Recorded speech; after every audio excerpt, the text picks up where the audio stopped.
본 방송에서 제공하는 투자 정보는 투자 판단에 대한 조언입니다. 방송에서 제공하는 주식의 가치, 가격 상승 및 하락에 대해서는 방송사에서 보장하지 않습니다.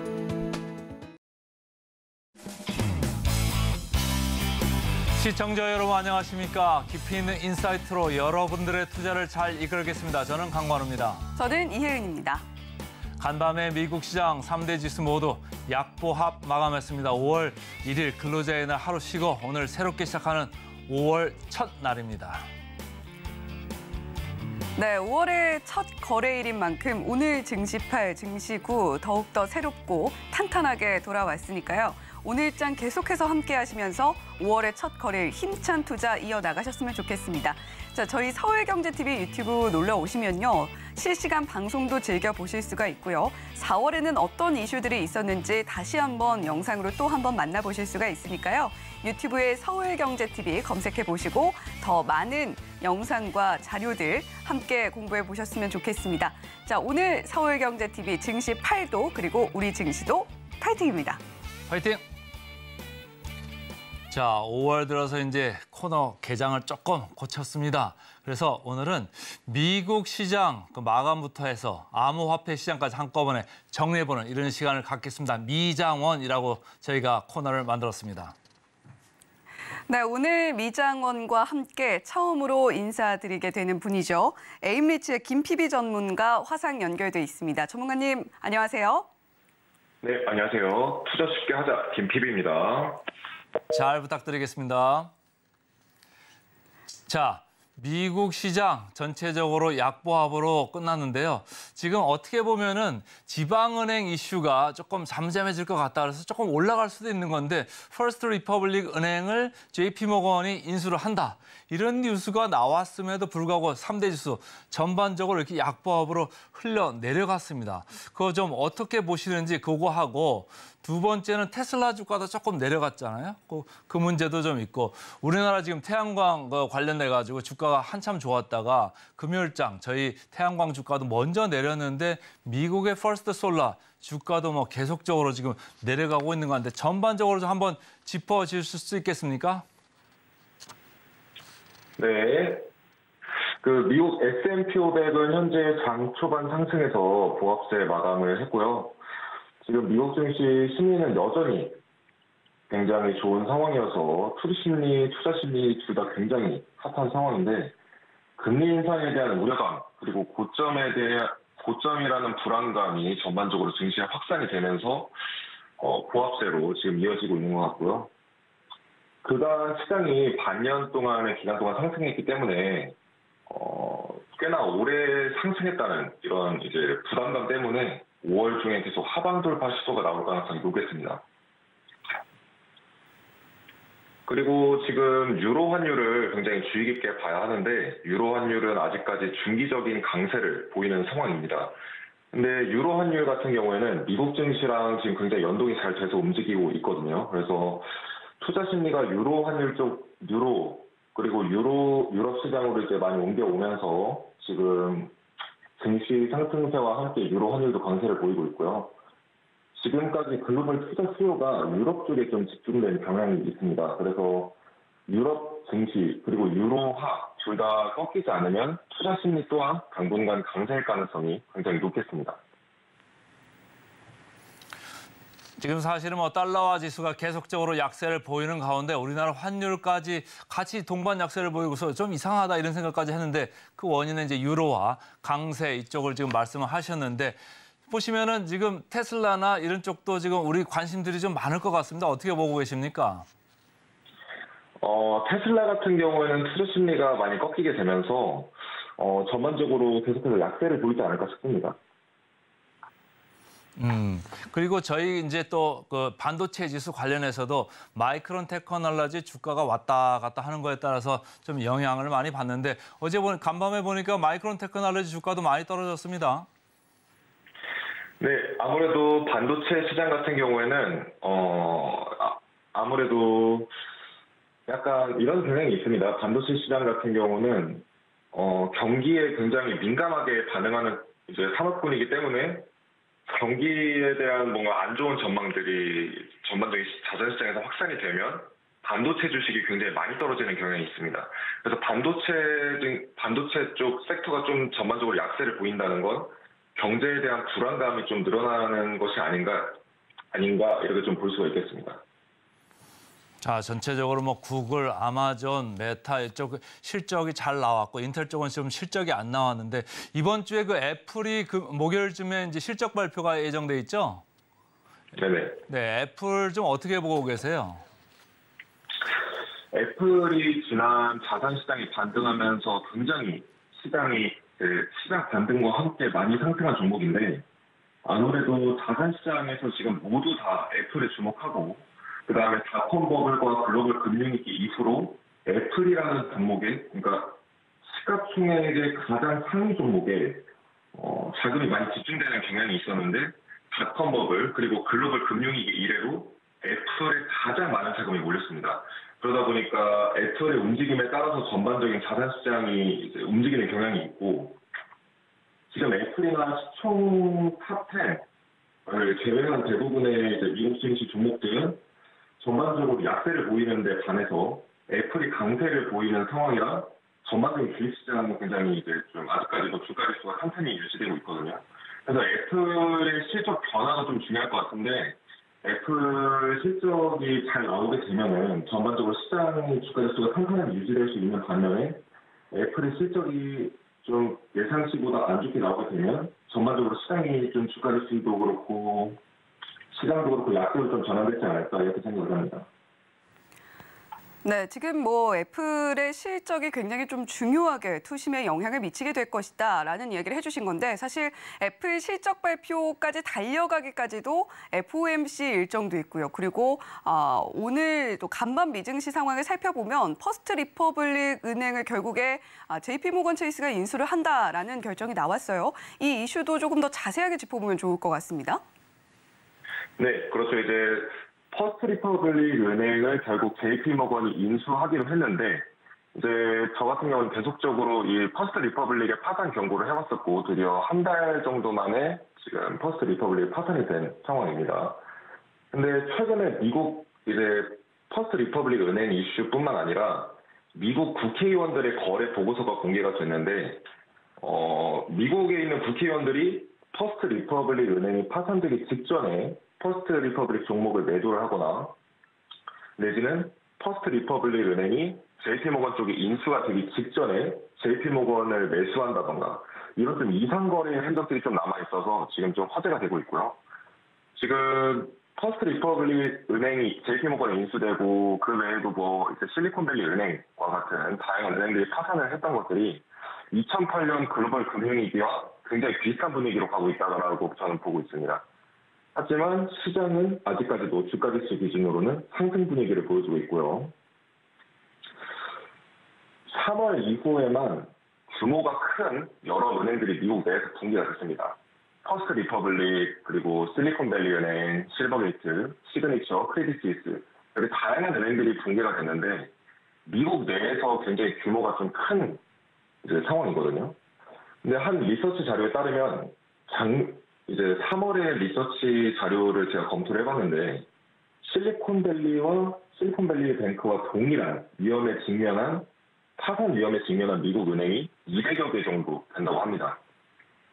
연준이나 지금 미국 관료들은 은행 붕괴 이제 괜찮고 더 이상 문제 없을 거다 이런 식으로 얘기를 하고 있지만 지금 투자자들의 의심의 눈초리가 좀 늘어나고 있는 상황이에요. 아무래도 괜찮다 하면서도 결국 이제 지금까지 파산 위기에 몰렸던 은행들은 전부 다 지금 파산한 상황이거든요.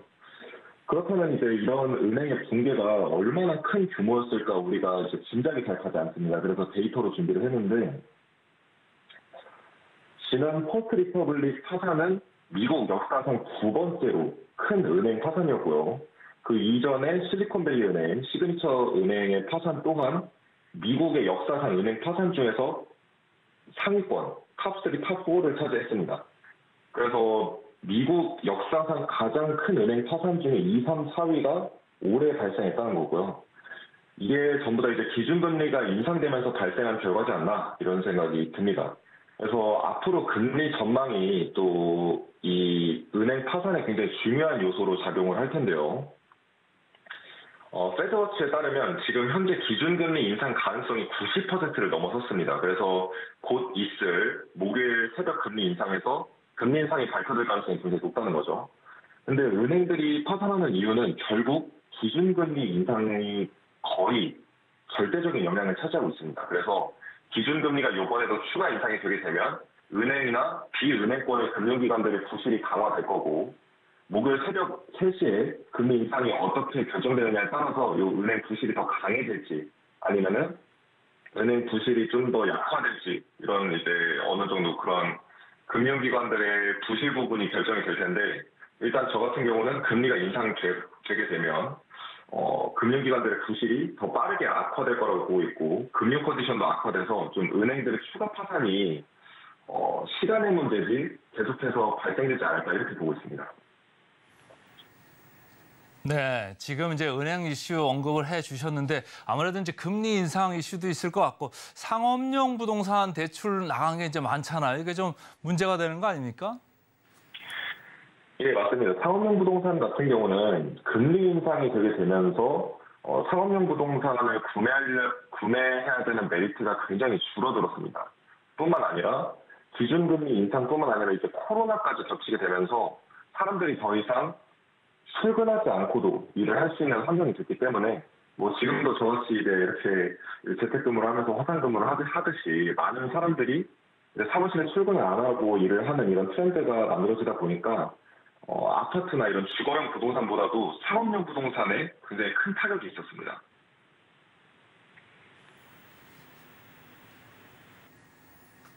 네, 이렇게 뭐 부동산까지 정리를 좀 해주셨는데 일단은 뭐 FOMC에서 인상은 거의 확실시되는 상황이고 앞으로 상단이 어느 정도 될까 이 부분에 좀 시장이 초점을 맞추지 않을까 싶네요.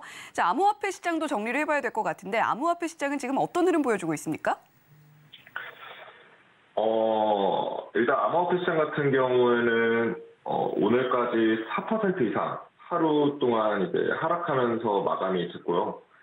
4월부터 계속해서 제가 이제 시장이 고점이다 이렇게 계속 경고를 드리고 있는데 당분간은 계속해서 하락 시도가 계속될 것 같습니다. 그 이유는 다양한 원인이 있지만 투자 심리가 이전에 비해서 확실히 크게 꺾인 영향이 있고요. 자금 유입도 암호화폐 시장으로 유입되는 자금들이 굉장히 줄어들었습니다. 일단 전 세계 투자자들이 암호화폐가 아닌 자산시장, 주식시장, 다른 시장들 쪽에 좀 집중을 하는 경향이 있었거든요. 특히 암호화폐 시장이 상승할 때 금, 은, 전반적인 이제 원자재 시장도 굉장히 이제 상승을 많이 하면서 핫했었는데 이런 투자 자금들의 수요가 암호화폐 쪽이 아닌 다른 쪽으로 계속해서 흘러가려고 하는 흐름이다 보니 지금 암호화폐 시장이 상승 모멘텀을 좀 많이 잃었습니다. 그래서 당분간 계속해서 하락 시도가 이어질 것 같고요. 암호화폐 시장에 굉장히 좀 핫한 최근에 좀 주목받고 있는 종목이 있는데 페페코인이라는 게 있습니다. 이게 뭐냐면 미국에서 유행하는 개구리 캐릭터가 있다고 하더라고요. 페페라고 있는데 요 기반 밈 코인입니다. 이제 과거로 치면 시바이누나 아니면은 도지코인과 같은 이런 밈 코인인데 지금 하루에 2배씩 폭등을 하고 있거든요. 저도 이제 이게 상승폭이 잘못된 건가 싶어서 이제 다시 한번 확인을 해봤는데 이제 다시 봐도 상승폭이 말도 안 되는 수준으로 지금 빠르게 상승을 하고 있는 이런 상황이고 최근 이 종목 또한 지나치다 싶을 정도로 과열되어 가고 있는 상황이라고 보시면 될 것 같습니다. 그래서 이 종목 같은 경우에는 과열주의보다 이렇게 좀 말씀을 드리고 싶고 내가 이 종목을 만약에 추격해서 좀 매수를 하고 싶다라고 한다면 좀 단기적인 전망으로만, 단기적인 관점으로만 접근해서 단기 트레이딩으로 매매를 하시는 게 어떨까 이렇게 좀 생각이 듭니다. 네, 저도 페페라는 그 개구리 캐릭터가 뭔지 좀 알 것 같습니다. 좀 뚱한 표정의 개구리 캐릭터였던 것 같은데, 자, 그 페페 코인이 지금 급등세를 보여주고 있고 단기적인 접근이 아니면 좀 주의할 필요가 있다라는 이야기까지 함께 들어봤습니다. 자, 오늘 이야기는 여기까지 듣겠습니다. 지금까지 에임리치의 김PB 전문가와 함께 이야기 나눠봤습니다. 오늘 말씀 고맙습니다.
5월의 첫 거래일에도 역시 증권사 리포트 상세하게 짚어드리겠습니다. 이혜은의 이건 꼭 시작해보도록 하겠습니다.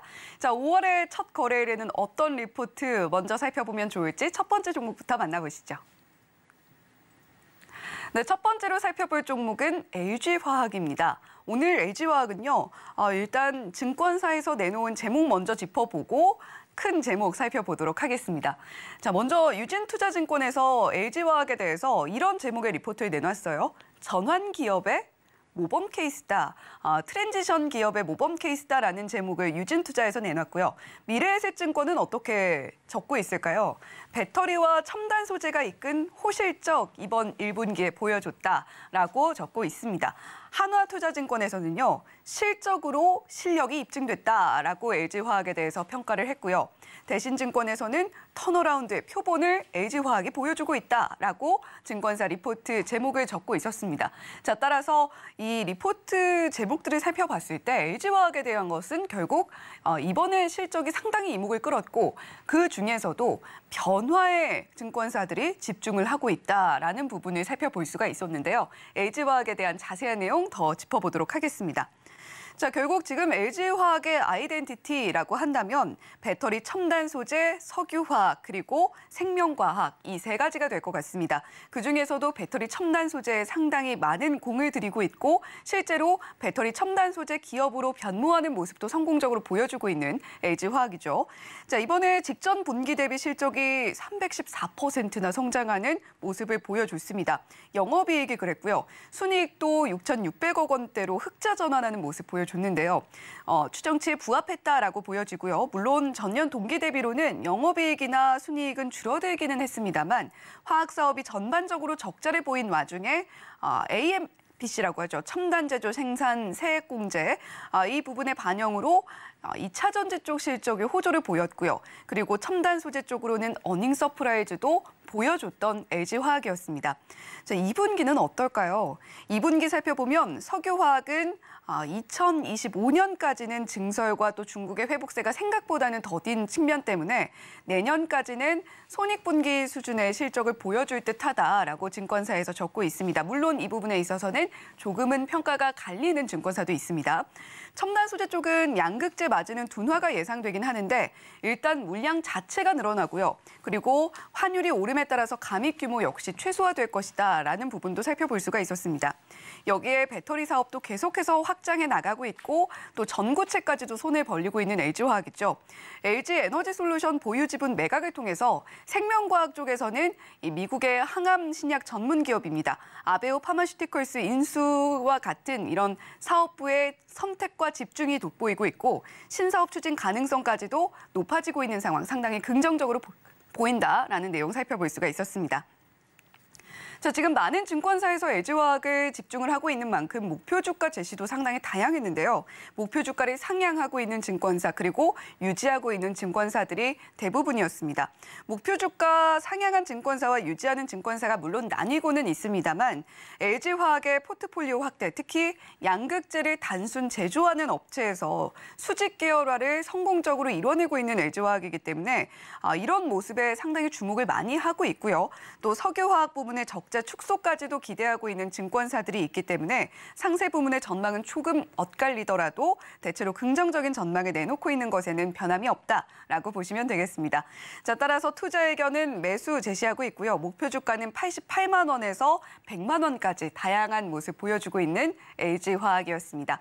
자, 이렇게 첫 번째 종목 살펴봤고요. 두 번째로 살펴볼 종목은 어떤 종목일지 만나보시죠. 네, 이번에는 현대글로비스 보시죠. 현대글로비스에는 이런 제목 붙어 있습니다. 경기 하강기에 증명하는 이익 체력이라고 붙어 있는데 저희가 체력 좋은 종목들도 증시구에서 매번 소개를 시켜드리고 있죠. 현대글로비스는 경기 하강기에 이익 체력을 증명하고 있다라는 제목 붙어 있습니다. 자, 1분기 실적 먼저 살펴보면요. 시장 기대치에 부합하는 실적 살펴볼 수가 있었고요. 경기와 환율의 변동 상황에도 실적 방어력은 더 오히려 올라가는 모습을 보여주는 현대글로비스였다라는 평가 받고 있습니다. 하반기에는 재차 원화 약세를 대한 수혜도 기대가 되고 있는 현대글로비스이고 지금 또 컨퍼런스 콜에서 나온 이야기들도 한번 정리해 보겠습니다. HMM 인수설이 꾸준히 흘러나왔던 현대글로비스인데 우리는 자동차 관련이 아니라면 굳이 손해되지 않겠다라는 의사를 분명히 밝힌 현대글로비스였고 거기다가 우리 대신에 폐배터리 쪽 진출할 거야라고 밝힌 상황입니다. 구체적인 로드맵까지도 함께 제시가 됐기 때문에 이 부분도 한번 기대를 해보시면 좋겠다라는 생각이 들고요. 자, 현대글로비스도 자세한 내용 보겠습니다. 실적으로 이익 방어력이 확인이 되고 있는 현대글로비스다라고 보시면 되겠는데 1분기 실적 살펴보면요. 물류, 해운, 유통 중에서 물류 부문에서의 원가 개선이 상당히 눈에 띄고 있습니다. 국내외 특히 내륙 운송 쪽에서 실적이 호조를 보인 데 반해서 해운과 유통이 전년 동기 대비 영업이익 자체는 부진했는데요. 해운의 경우에는 그래도 완성차가 점차적으로 물량 개선이 이루어지면서 마진이 한 10.5%가량으로 두 자릿수로 복귀하는 모습 보여줬습니다. 이번 실적이 시장 컨센서스를 상회할 수 있었던 것은 결국 물류 쪽의 영향이 컸다라고 보여지고 운임이 낮아지면서 원가는 개선이 됐는데 이 포워딩 매출 감소는 우리가 함께 체크를 해봐야 될 부분인 것 같습니다. 자, 지금 물류와 해운 마진 회복력을 보여주고 있는 현대글로비스 있고 원화 약세에 대한 수혜도 아까 말씀을 드렸죠. 또 한 번 실적 호조를 일단 1분기 때는 보여준 건데 앞으로 이어지는 분기 실적에서도 이익 체력을 이렇게 계속해서 증명해주는 모습을 보여준다라고 한다면 현재는 좀 과도하다고 여겨지는 저평가 구간도 해소될 것으로 증권사는 분석을 하고 있었습니다. 유통을 제외한 물류와 해운 부분에서는 마진 회복력을 잘 보여주고 있는 현대글로비스다라는 이야기도 함께 드렸는데 그동안 글로벌 경기 악화 거기다가 환율 절상에도 불구하고 실적 하락 압력은 그다지 크지 않은 모습도 현대글로비스를 긍정적으로 평가하는 좋은 부분이 될 수 있다라고 이야기를 하고 있고요. 결국에는 원가 개선으로 운임 악화가 이뤄졌더라도 원가 개선으로 돌아와줬기 때문이 아닌가라는 분석도 함께 살펴볼 수가 있었습니다. 자, 2분기나 3분기를 기점으로 해서 이익이 다시 반등될 것으로 보이고 있는 CKD 반조립 제품 부문은 역시도 살펴볼 수가 있기 때문에 현대글로비스에 대한 투자 의견 매수 유지하고요. 목표 주가도 25만 원으로 유지한다라는 관점 살펴볼 수가 있었습니다. 자, 이렇게 오늘 이혜은의 이건 꼭을 통해서 두 가지 종목의 리포트 짚어드렸는데요. 계속해서 이번 한 주 동안 이어지는 일정 화면으로도 만나보시죠.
네, 오늘도 전문가의 시선으로 뉴스 꼼꼼하게 분석을 해봅니다. 오늘의 일면 헤드라인 시간인데요.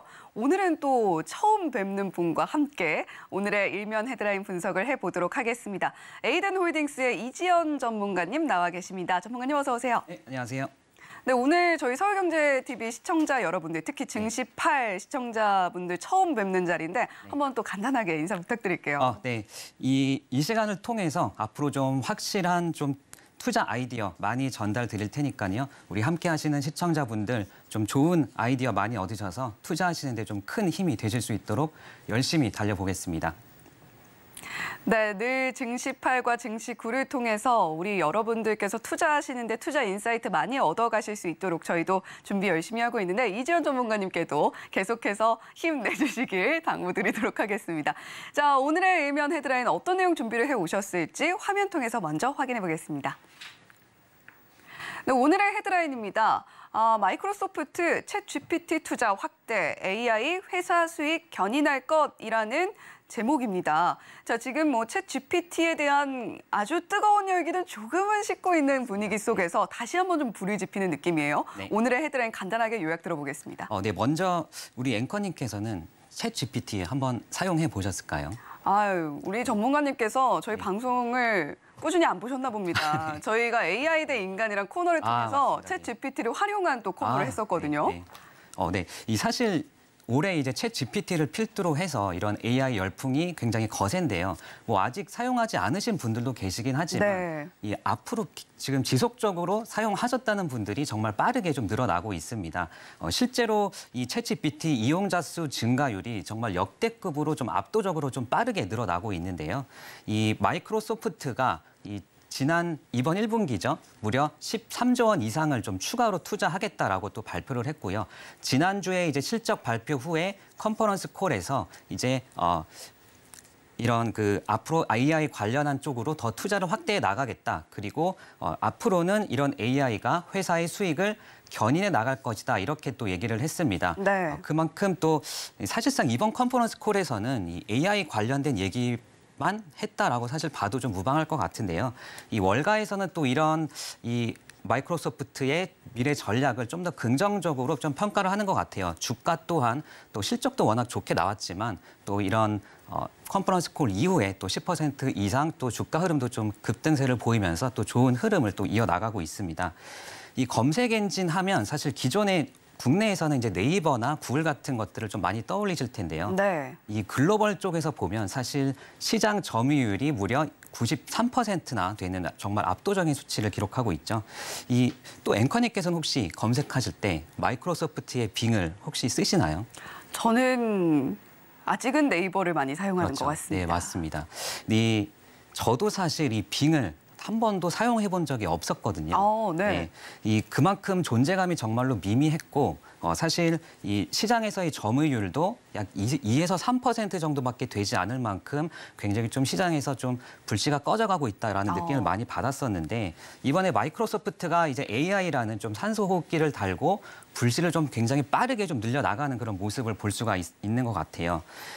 이 삼성전자 또한 이 기존의 모바일 쪽에서 이제 구글 검색 엔진을 거의 100% 사용을 해왔었는데 이 AI를 장착한 빙 검색 엔진의 탑재를 좀 검토하고 있다라고 또 얘기가 나오면서 이런 AI 열풍을 좀 실감할 수 있지 않나 좀 이렇게 볼 수 있을 것 같습니다. 네. 그렇다면 과연 이 기존의 검색 엔진과 이 AI 검색 엔진이 과연 어떤 점이 다른지 간략하게만 좀 차이점을 한번 말씀드려 볼게요. 이 AI 검색 엔진 하면 뭐 가장 큰 차이점으로는 아무래도 대화형, 약간 좀 채팅형 방식으로 좀 이용자의 질문 의도를 좀 파악을 하고 그리고 대화의 플로우를 기억하면서 정말 좀 빠르고 정확하게 답변을 도출해 준다라는 건데요. 제가 실제로 이 주말 2박 3일 해외 여행을 한번 검색을 해봤거든요. 네. 그런데 이 여행지를 추천받고 그리고 2박 3일 이렇게 여행 플랜을 받고 그리고 현지에 있는 이 맛집 추천까지 받는데 채 2분이 걸리지 않았습니다. 대만을 좋아하시나 봅니다. 네. 이렇게 줬던 선택지 중에서 이제 대만을 한번 선택해 봤는데요. 네. 정말 이렇게 좀 디테일하게 좀 일정까지 잡아주면서 좀 상당히 좀 놀랐는데 우리가 생각하는 것보다 좀 더 빠르게 좀 AI의 진행 속도가 빠르고 그리고 생각했던 것보다 결과물들이 굉장히 좀 좋아지고 있다. 그리고 그렇기 때문에 이런 AI 상용화에 따른 좀 AI 산업 발전에 주목을 한다면 앞으로 좀 더 많은 투자 힌트도 얻으실 수 있지 않을까 좀 그렇게 보고 있습니다. 네, 검색 엔진의 어느 정도의 지각 변동의 움직임을 우리가 포착할 수가 있는 상황이고 거기다가 마이크로소프트 같은 경우는 AI 쪽에 굉장히 큰 방점을 찍은 컨퍼런스 콜의 내용까지도 우리가 들어볼 수 있었던 시간이었다라고 이야기를 해주셨어요. 자, 그만큼 지금 뭐 AI 대화형 챗봇에 대한 그런 수요도 많이 늘고 있고 많은 움직임들도 함께 포착이 되고 있는 상황입니다. 자, 그렇다면 투자자의 입장에서 투자 키워드를 잡아본다면 어떻게 좀 잡아보면 좋을까요? 네, 제가 오늘 준비한 키워드는 격해지는 초거대 AI 경쟁 그리고 이 어벤져스를 따서 약간 AI 벤져스라고 한번 가져와 봤는데요. 네. 예, 지난주에 마이크로소프트도 이제 실적 발표를 했지만 다른 빅테크 기업들도 실적 발표를 많이 했죠. 그중에 이제 구글, 메타, 아마존 같은 기업들도 이 컨퍼런스 콜에서 한결같이 강조했던 것이 이 AI였습니다. 이 빅테크 기업 순위들을 보시면 이렇게 있는데 여기에 대부분의 기업들이 이제 AI 관련한 투자나 이제 진출을 좀 선언한 기업들이 정말 많이 눈에 띄고요. 네. 이 애플 또한 이번 주에 실적 발표가 예정되어 있는데 이 애플이 최근에 이제 진행해온 M&A 기업들을 보면 우리 절반 이상이 이 AI 관련한 기업들입니다.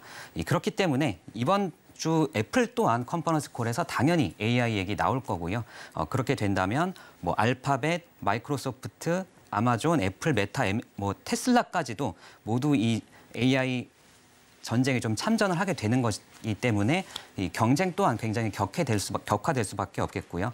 또 이렇게 언제 이렇게 또 많은 기업들이 기업의 명운을 걸고 한 가지 산업에서 좀 경쟁하는 모습을 볼 수 있을까라는 그런 의미에서 AI 벤져스라는 키워드를 한번 가져와 봤고요. 그만큼 많은 기업들이 이런 생성형 AI에 좀 깜짝 놀랬다. 이 정말 발빠르게 미래 전략을 지금 챗GPT 나온 지 몇 달 되지 않았는데도 불구하고 미래 전략을 정말 발빠르게 바꿔 나가고 있고 또 이 감원을 하는 와중에서도 이 AI 관련한 인력들은 계속적으로 좀 늘려나가고 있고 또 그 AI 관련한 투자 금액 또한 정말 천문학적으로 늘려나가고 있다는 점에 좀 주목을 해봐야 될 것 같고요. 이 각국의 정부까지도 이제는 좀 발벗고 나서서 AI 패권 전쟁에 대한 준비를 하고 있다는 점도 굉장히 좀 주목해 보셔야 할 것 같습니다.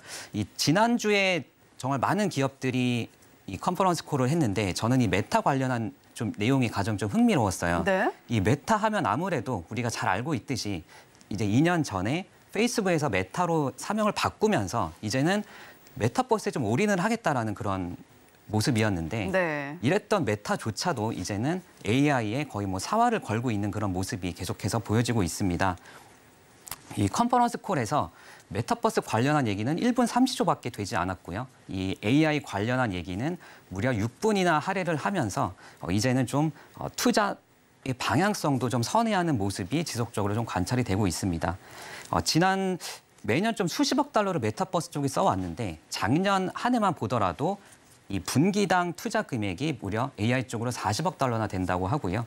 이 월가에서는 이러다가 다시 한번 또 메타 아이로 이렇게 사명을 또 바꾸는 것이 아니냐라는 또 약간 조롱 섞인 메타 AI 해서 메타이군요. 메타이, 네, 맞습니다. 네, 그렇게 또 조롱 섞인 얘기도 나오고 있는데 그만큼 메타도 이제 AI가 좀 급하다는 거겠죠.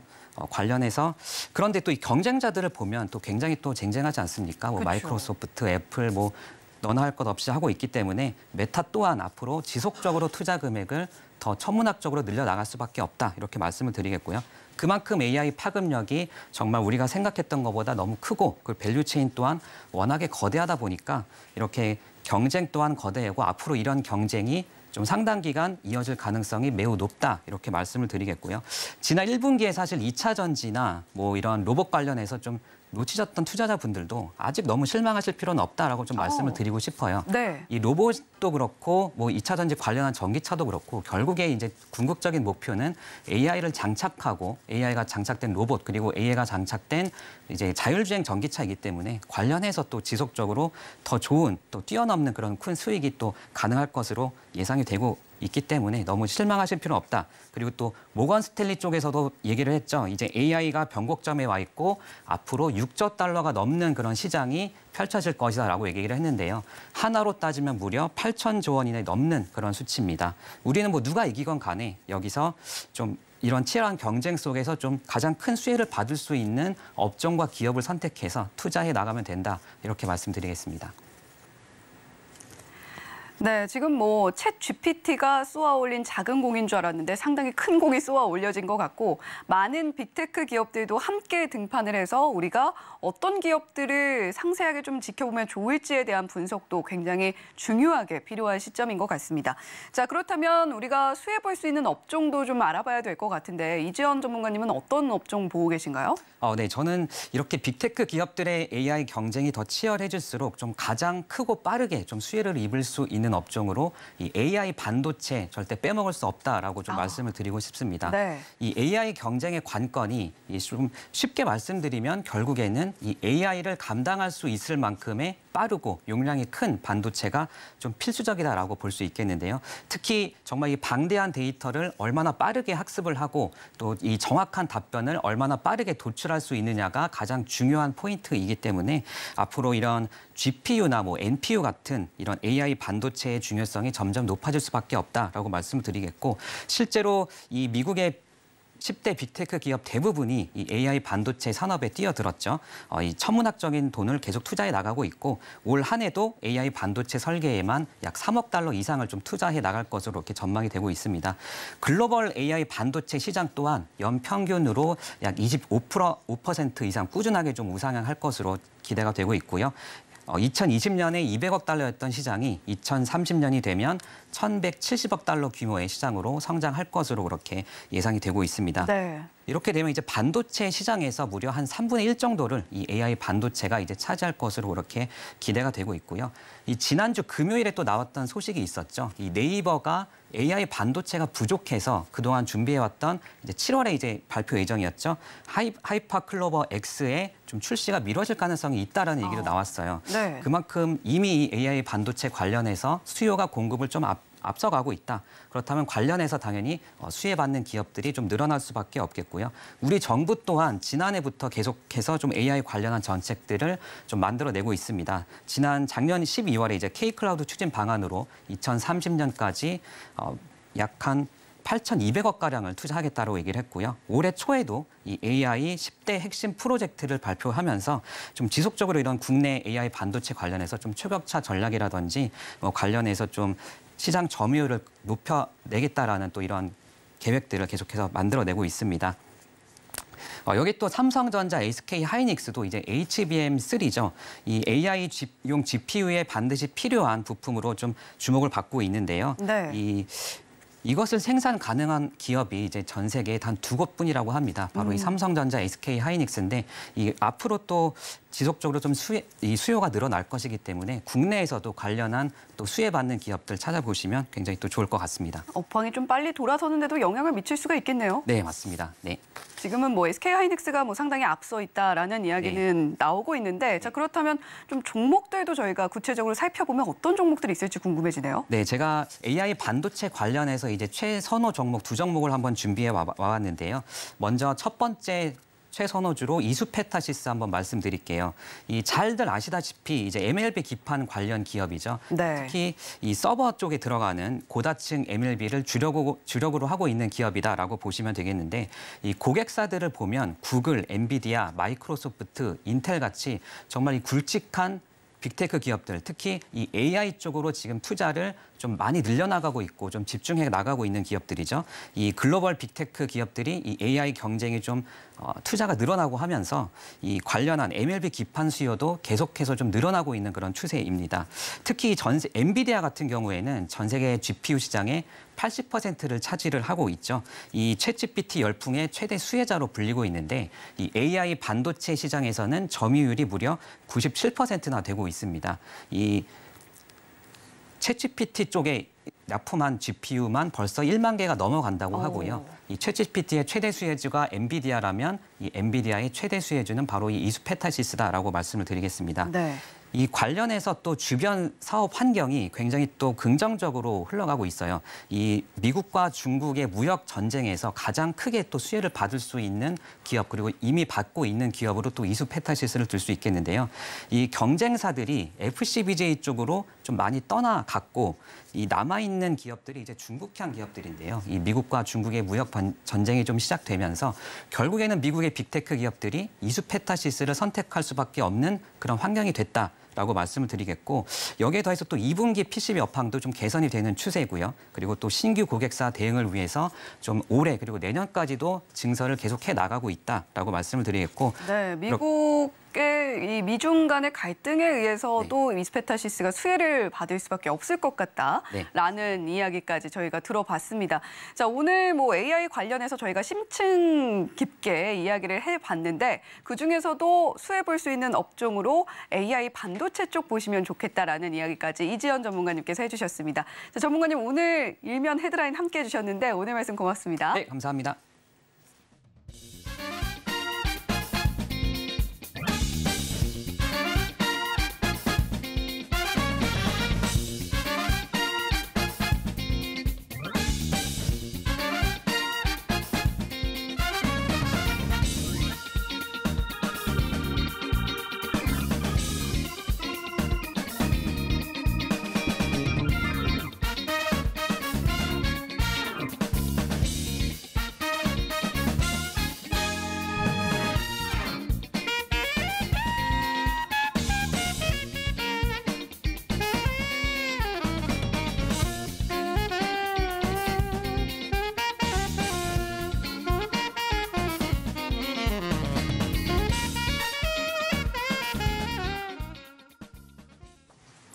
개장까지 30분도 채 남지 않았습니다. 지금 4코너 바로 들어가겠습니다. 다월투자증권의 이성웅 차장 화면 연결돼 있습니다. 안녕하세요. 네, 안녕하십니까. 자, 오늘 두 종목 들어봐야 되는데 먼저 뭐부터 할까요? 의료기기 업체, 이제 클래시스 말씀드리도록 하겠고요. 의료기기 업체이긴 하지만 뭐 피부 의료기기 전문 기업이라고 볼 수 있겠고, 지금 이제 클래시스뿐만 아니라 이제 피부 의료기기 업체들 같은 경우에 다른 의료기기도 다른 제조업체들 대비해서 영업이익률이 굉장히 높죠. 하지만 이제 피부 의료기기 업체들의 마진 부분이 좀 많이 남는 구조로 가고 있고, 여기서 클래시스 같은 경우에도 50%대 영업이익률, 타사 대비해서 굉장히 높은 수치를 지금 보여주고 있는 상황이고요. 우선 뭐 피부 의료기기 쪽 같은 경우에는 약간의 제이스 메디컬도 있고, 우리나라 안에서 경쟁하는 것보다도 해외에서의 각자의 판로에 맞춰서 사업 영역을 확대하는 쪽으로 가고 있기 때문에 어떤 시장 점유율 이런 것보다도 지금 현재 해외 시장 쪽에서의 초기 진입 부분에 있어서 각광을 좀 성장세가 높게 계속 유지가 되는 사업이라고 좀 생각이 되고 있고요. 특히 이제 클래시스 같은 경우에도 이 작년 초부터 이 피부 의료기기의 판매를 지금 많이 했던 상황에서 이 의료기기 판매보다도 이 소모품이죠. 이 소모품에 대한 이 교체 주기에 따른 매출액 이런 부분이 굉장히 좀 중요하다라고 볼 수 있겠는데, 우선 지금 브라질이나 태국 이런 인도네시아 등지에서 지금 유니버스 장비 판매에 대한 부분에 있어서 소모품 매출 상승에 대한 사이클에 이제 진입하지 않았나 라고 좀 판단이 좀 되고 있습니다. 그런 점에서 봤을 때 이 클래시스에 대한 지금 지난주 금요일도 신고가를 기록했는데 여러 가지 분위기가 굉장히 좀 좋은 상황으로 가고 있다라고 좀 생각이 되고 있고요. 지금 현재 본다고 하더라도 이 차별적, 그러니까 다른 의료기기 쪽도 세분화가 많이 돼 있죠.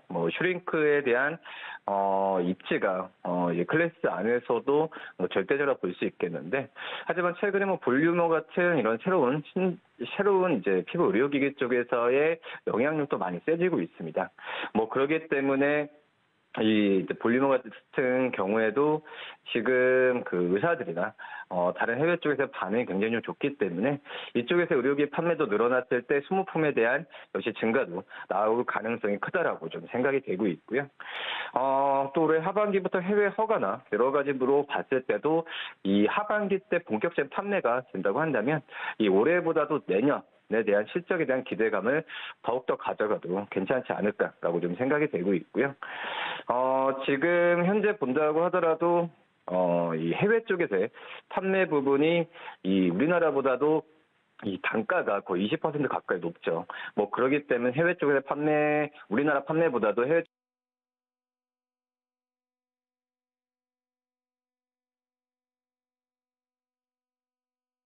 말씀을 드릴 수 있겠고요. 뭐 그렇기 때문에 증권사 같은 경우에도 계속 목표 주가를 높이는 추세이기 때문에 클래시스를 오늘 좀 신고가 매수 관점에서 말씀을 드리도록 하겠습니다. 지금 말씀 주신 거를 종합해보면 전체적으로 잘 팔리고 있다 이런 말씀이고 1분기에도 뭐 매출도 잘 나오고 영업이익도 잘 나오고 최근에 보니까 외국인 사자까지 계속 잘 이어지고 있는데 가격 전략 어떻게 지금 보고 따라가야 될까요? 우선 증권사들은 목표 주가 계속 높이는 상황에서 지금 현재 뭐 26,000원 여러 가지 부분에서 목표 주가가 거의 도달했죠. 그래서 추가적인 목표 주가 증권사에서 상향할 것으로 좀 판단이 되고 있는데요. 중요한 부분 같은 경우가 지금 그 약간의 좀 밸류가 높다고 하더라도 저는 지금 클래시스의 뭐 비침습 여러 가지 신제품에 대한 효과 부분은 계속 그 주가가 좀 미리 선반영할 가능성이 굉장히 크다라고 좀 생각이 되고 있고요. 1차적인 목표가는 28,000원 말씀을 드리지만 28,000원 도파했을 때도 추가적인 매수 관점을 말씀을 드리도록 하겠고요. 손절가는 21,000원 말씀드립니다. 자, 클래시스 목표가 28,000원부터 먼저 들었고요. 그 다음 주식은 뭐가 있을까요? FNF를 말씀을 드리도록 하겠는데요. 우선 이 신발 의류 쪽에서의 기업들 지금은 우리나라 안에서도 OEM이나 ODM 업체들을 더욱더 좀 관심 있게 보고 있는데 좀 브랜드력으로 봤을 때는 FNF가 가장 선봉에 서 있죠. 지금 아직까지는 뭐 중국의 영향이 크다라고 좀 볼 수 있겠는데요.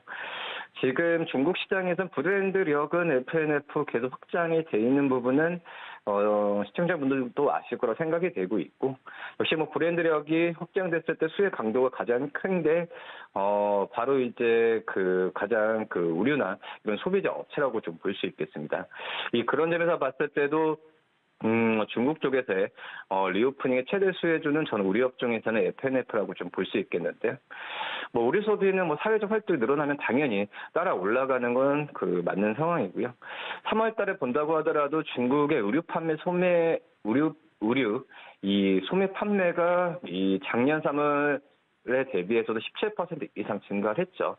뭐 그러기 때문에 이 MLB를 필두로 FNF의 이 점프 확장이나 여러 가지 브랜드력으로 봤을 때도 계속해서 관심을 좀 가져야 된다라고 좀 생각이 되고 있고요.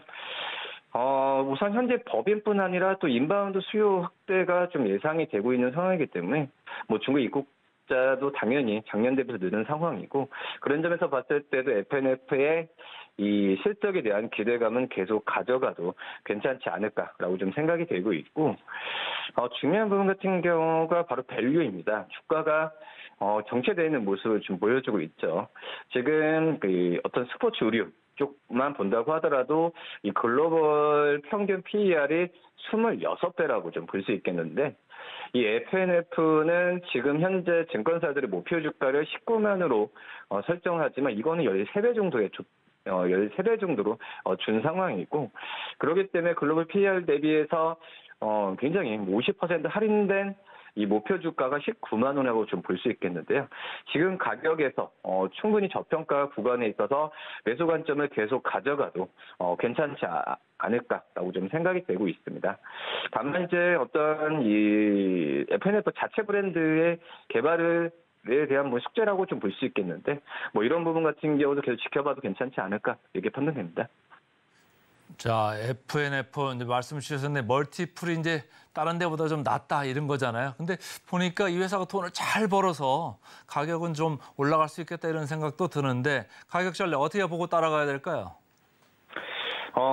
저는 이제 중장기로 본다고 판단되고 있고요. 오히려 정체됐을 때 매수를 좀 해놔도 괜찮지 않을까라고 생각이 되고 있고 1차적 목표가 16만 원 말씀을 드리고 손절가는 12만 원 말씀드리도록 하겠습니다. 자, FNF까지 잘 들었습니다. 오늘 클래시스 FNF 잘 들었습니다. 고맙습니다. 네, 감사합니다. 네, 증시팔 지금사 코너까지 만나보셨는데요. 본 방송에서 제공해드리는 정보는 투자 판단에 대한 조언일 뿐 해당 종목의 가치와 수익률을 보장하지는 않습니다. 저희는 잠시 후에 5월의 첫 거래일 증시9로 다시 돌아오겠습니다. 시청해주신 여러분 고맙습니다.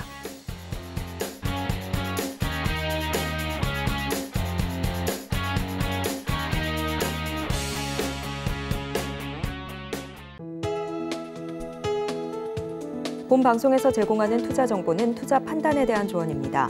방송에서 제공하는 주식의 가치, 가격 상승 및 하락에 대해서는 방송사에서 보장하지 않습니다.